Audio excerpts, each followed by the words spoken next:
আসসালামু আলাইকুম। ইউসরাস home remedy থেকে আপনাদের সবাইকে শুভেচ্ছা জানাচ্ছি। আজ আমি আপনাদেরকে দেখাবো কী করে কালো চা তৈরি করতে হয় এবং এর উপকারিতা কী।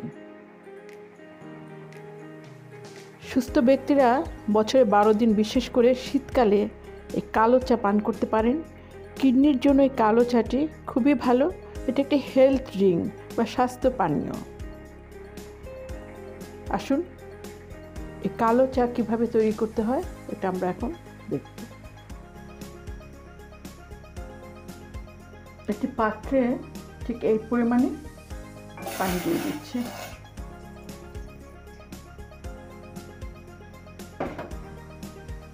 এবারে 4 চামচের 1 চামচ পাতা দিয়ে দিচ্ছি।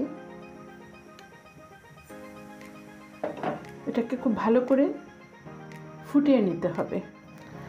চা পাতা খুব ভালো করে ফুটিয়ে ওই কাপটির অর্ধেক পরিমাণ নিয়ে আসতে হবে, সেটা বুঝে নিতে হবে। দেখুন প্রায় অর্ধেক পরিমাণ হয়ে গেল। এবারে আমি এটাকে গ্লাসে ভালো করে ছেঁকে নেব। দেখুন অর্ধেক পরিমাণ হয়ে যাওয়ার পরে আমি নামিয়ে নিয়েছি। এবার এই চায়ের সাথে সাধারণ বিশুদ্ধ পানি মিশিয়ে এটাকে 1 কাপ করে নিতে হবে। করে ভালো করে নেড়ে নিই।